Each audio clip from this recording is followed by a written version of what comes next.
penjelasan mengenai kronologis sebelum fit and proper hari ini. RDPU Komisi 1 DPR RI dengan calon Panglima TNI pada hari ini dilaksanakan dalam rangka mendengarkan visi misi calon Panglima TNI. Hasil RDPU ini akan menjadi dasar bagi kita dalam memberikan persetujuan terhadap calon Panglima TNI sebagaimana amanah pasal 17 ayat 1 nomor 3 tahun 2002 tentang pertahanan negara jungto pasal 13 ayat 2 Undang-Undang 34 tahun 2004 tentang Tentara Nasional Indonesia.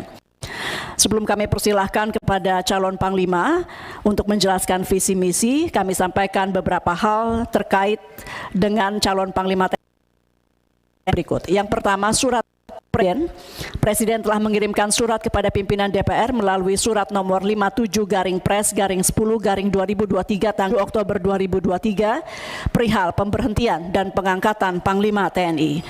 B. Rapat konsultasi pengganti rapat BAMUS DPR RI tertanggal 8 November 2023 menugaskan Komisi 1 DPR RI untuk membahas pemberhentian dan pengangkatan Panglima TNI serta melaporkan hasilnya dalam rapat paripurna DPR RI. Menindaklanjuti penugasan tersebut, Komisi 1 mengadakan rapat intern Komisi 1 tanggal 9 November 2023 yang memutuskan untuk melaksanakan RDPU dengan calon Panglima TNI pada hari ini, yaitu Senin 13 November 2023 dalam rangka penyampaian visi misi calon Panglima TNI. Adapun mekanisme, Bapak Ibu mohon, kita sudah mau sebentar lagi mulai, saya sampaikan sedikit saja sebelum berikan waktu ke calon Panglima. Mekanisme RDPU kita pada hari ini yaitu A. Penyampaian visi misi.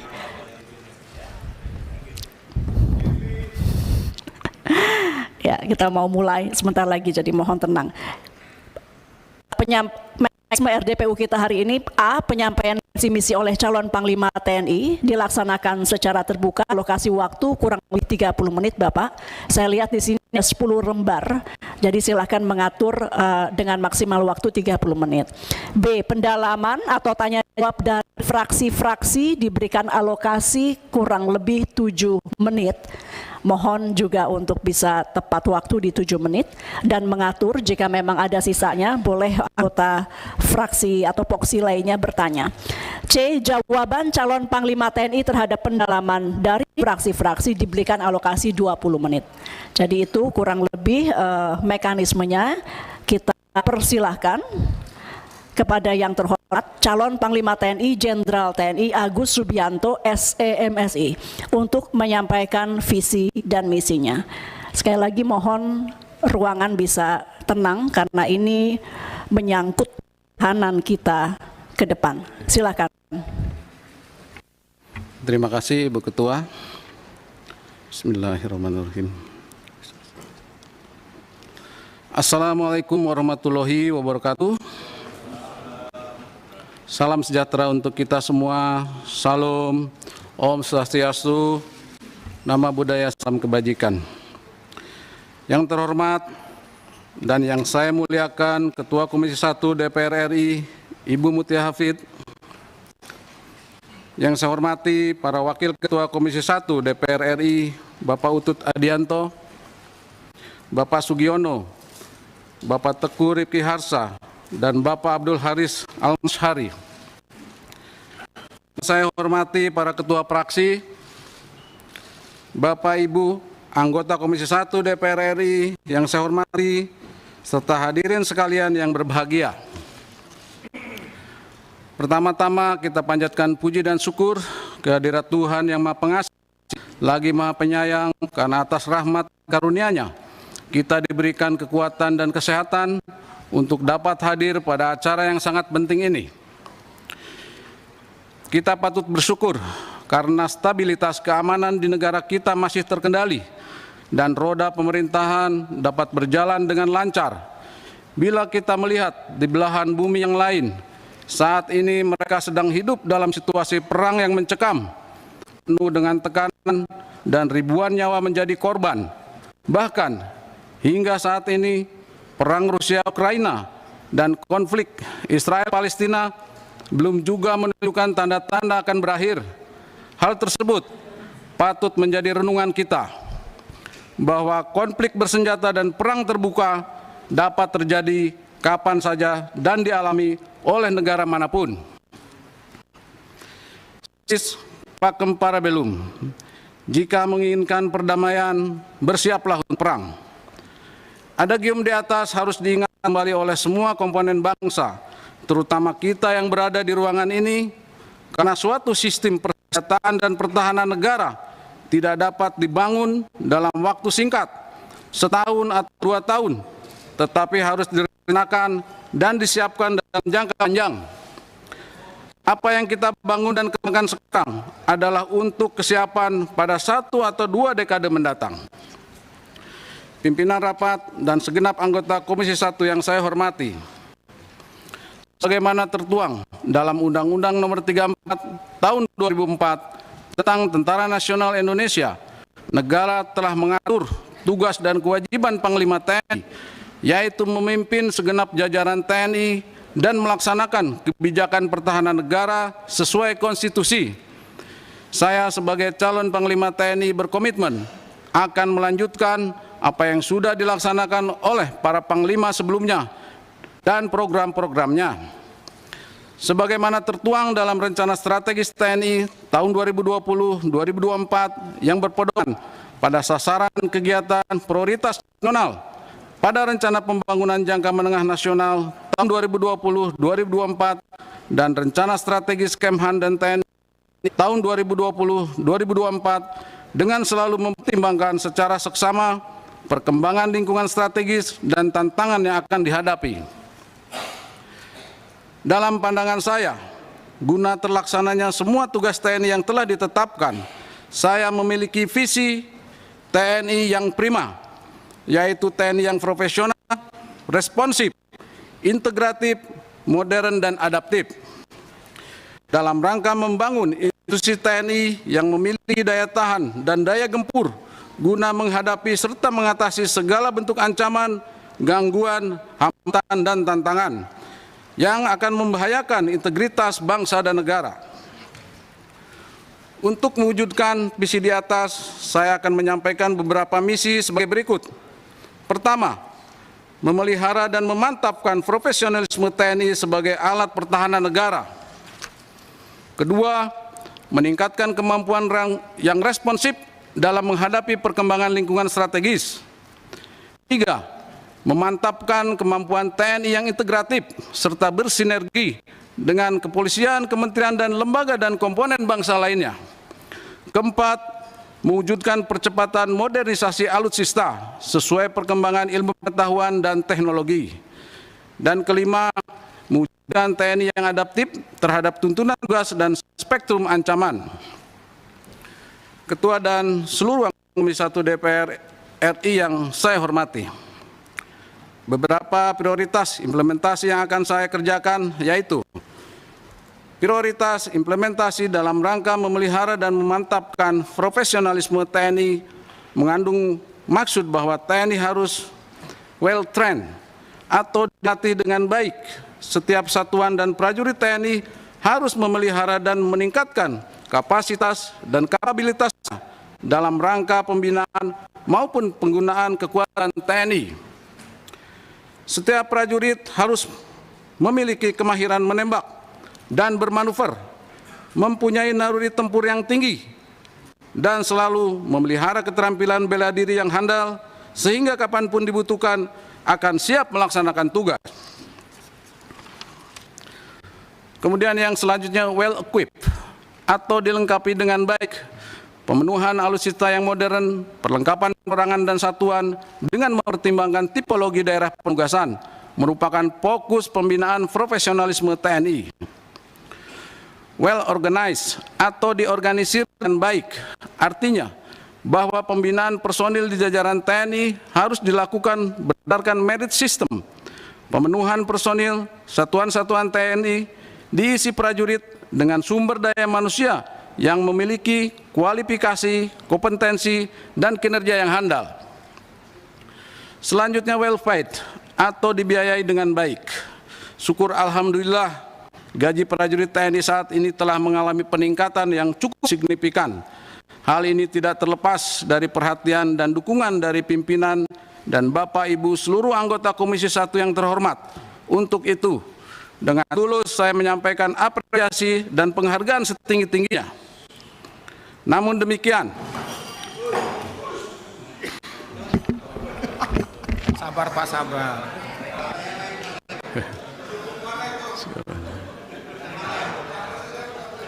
baik, saya lanjutkan.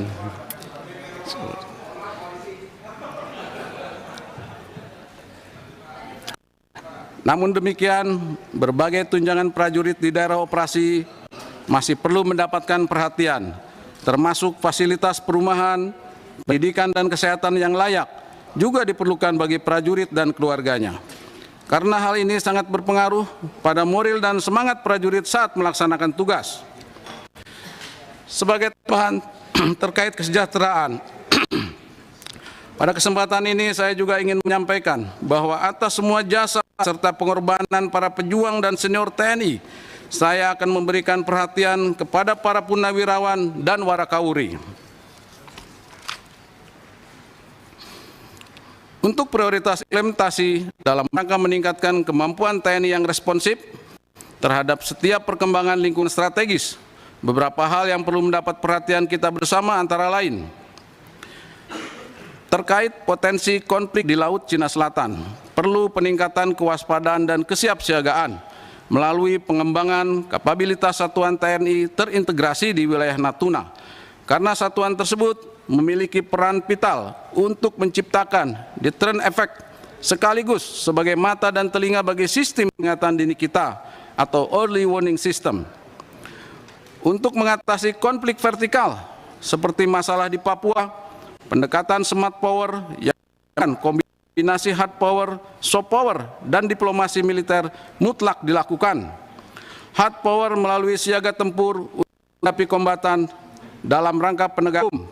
Soft power dengan mendukung pelaksanaan percepatan pembangunan kesejahteraan di Papua. Pendekatan soft power tersebut secara bersama-sama bersinergi antara TNI dengan semua kementerian, lembaga dan pemangku kepentingan terkait. Diplomasi militer dilakukan dengan menginisiasi kegiatan bersama, patroli terkoordinasi, atau pertukaran personil TNI dengan negara-negara di kawasan. Diplomasi militer ini bertujuan untuk membangun hubungan interpersonal antar prajurit serta menciptakan persamaan pandangan tentang pendekatan dalam penyelesaian masalah di Papua. Kemudian berkaitan dengan Pesta Demokrasi Pemilu 2024, saya berkomitmen untuk memberikan jaminan netralitas TNI pada setiap tahapan pemilu, sekaligus akan memperkuat sinergitas dan soliditas TNI Polri dalam mengamankan jalannya proses demokrasi melalui latihan dan posko bersama, sehingga kelangsungan roda pemerintahan dan stabilitas politik tetap terjaga. Selanjutnya mengenai konflik horizontal, saya akan lebih mengedepankan upaya untuk meredam potensi konflik yang ada dengan menginstruksikan kepada seluruh jajaran TNI untuk mengoptimalkan kemampuan teritorial dalam rangka deteksi dini, cegah dini, dan penanggulangan dini bersama aparat keamanan lainnya. Sedangkan untuk merespon banyaknya potensi bencana alam di negara kita, TNI akan mengedepankan upaya preventif, mitigasi, dan kemampuan reaksi cepat di seluruh daerah rawan bencana. Tentunya, kemampuan tersebut harus dilatih secara terus-menerus. Namun demikian, kita tidak bisa mengesampingkan perlunya pemenuhan perlengkapan penanggulangan bencana yang memadai di setiap satuan TNI, sehingga hasil yang dicapai akan lebih optimal. Pimpinan rapat dan segenap anggota Komisi 1 yang saya hormati, berangkat dari fenomena perang ke depan yang akan sangat bergantung pada teknologi, maka beberapa program prioritas yang akan saya lakukan untuk memantapkan kemampuan TNI yang integratif, yaitu: pertama, mengintegrasikan seluruh alutsista TNI dalam sistem pertahanan terpadu melalui Network Centric Warfare System, guna meningkatkan pertahanan negara termasuk kawasan ibu kota Nusantara. Kebutuhan atas keterpaduan sistem berbasis jaringan dari berbagai keunggulan alutsista ketiga matra TNI sudah merupakan keniscayaan. Kedua, meningkatkan kemampuan dan mengintegrasikan satuan cyber TNI guna mendukung tugas pokok TNI, khususnya mengantisipasi perang multidimensional di dunia maya. Dan ketiga, meningkatkan peran TNI bersama Polri dan kementerian atau lembaga secara integratif untuk menghadapi berbagai situasi kontingensi dalam rangka melaksanakan tugas keamanan dan ketertiban masyarakat. Dalam rangka mewujudkan percepatan modernisasi alutsista di tubuh TNI, maka pemanfaatan kemajuan teknologi artificial intelligence atau kecerdasan buatan dan informatika harus dilakukan secara terprogram serta berorientasi pada integrated based system yang merupakan sebuah sistem berbasis keterpaduan untuk menjamin adanya interoperabilitas seluruh matra dalam rangka meningkatkan efektivitas pencapaian tugas pokok TNI. Modernisasi alutsista berbasis digital juga diperlukan sebagai kebutuhan untuk mendukung pengamanan jalur logistik maritim sebagai wujud kontribusi TNI dalam menyukseskan visi poros maritim dunia. Berikutnya, TNI berkomitmen untuk melakukan optimalisasi pemanfaatan produk dan mendukung pengembangan industri strategis pertahanan nasional menuju kemandirian alutsista dengan memaksimalkan TOT atau alih teknologi dan TOK, alih pengetahuan. Kedepan, pengadaan alutsista, perlengkapan dan peralatan di jajaran TNI harus berdasarkan pada kebutuhan satuan, di mana prosesnya dilakukan secara transparan dan akuntabel sesuai prinsip good governance. Semua pembangunan dan pengembangan sistem di lingkungan TNI harus diyakinkan akan memberi nilai tambah terhadap sumber daya yang sudah dimiliki. Dan terakhir, sebagai prioritas implementasi dalam mewujudkan TNI yang adaptif sesuai tuntutan tugas dan spektrum ancaman, maka saya akan mendorong peningkatan pembinaan teritorial sebagai salah satu fungsi utama TNI dalam rangka memberdayakan sumber daya nasional untuk kepentingan pertahanan negara. Saya juga akan meningkatkan kemampuan TNI dalam mengidentifikasi dan merespon secara cepat dan tepat setiap dinamika ancaman yang semakin kompleks dan multidimensional, mulai dari satuan terkecil hingga di tingkat Mabes TNI. Lebih lanjut, sebagai bagian dari aparatur negara, TNI akan meningkatkan fleksibilitas pelaksanaan tugasnya, baik sebagai ujung tombak dalam menjalankan peran sebagai alat pertahanan negara, serta sebagai motor penggerak maupun elemen pendukung dalam membantu kementerian atau lembaga dan komponen bangsa lainnya untuk menyelesaikan berbagai permasalahan nasional. Ketua dan seluruh anggota Komisi 1 yang saya hormati serta hadirin sekalian, sebelum saya mengakhiri paparan tentang pandangan dan gagasan saya sebagai calon Panglima TNI, dapat saya simpulkan bahwa untuk melaksanakan tugas pokoknya sebagai pengawal NKRI, penjaga persatuan dan kesatuan bangsa, maka TNI harus prima. Apabila negara, rakyat, dan pemerintah nantinya memberikan kepercayaan dan amanah kepada saya untuk megang tampuk pimpinan TNI, maka di bawah kepemimpinan saya selaku Panglima TNI, saya akan menekankan kepada seluruh prajurit untuk tidak sekali-kali melakukan arogansi, serta tidak menyalahgunakan senjata dan munisi yang dapat melukai, menyakiti hati rakyat. TNI justru harus menjadi perisai dan pelindung rakyat, karena sejatinya TNI lahir dan tumbuh dari rakyat untuk rakyat. Bekerjalah dengan niat ibadah, loyal, tulus, dan ikhlas. Akhirnya, dengan mengucapkan Bismillahirrahmanirrahim, saya, Jenderal TNI Agus Subianto, siap melaksanakan tugas, wewenang, dan tanggung jawab sebagai Panglima TNI, dan akan bekerja keras dengan segenap hati dan pikiran saya untuk membangun TNI dalam menegakkan kedaulatan negara, mempertahankan keutuhan wilayah, serta melindungi segenap bangsa dan negara Indonesia dari berbagai ancaman, tantangan, hambatan, dan gangguan. Demikian paparan saya. Atas waktu dan kesempatan yang diberikan, saya ucapkan terima kasih. Sekian, wassalamualaikum warahmatullahi wabarakatuh. Salam sejahtera untuk kita semua. Salam. Om Santi Santi Santi Om.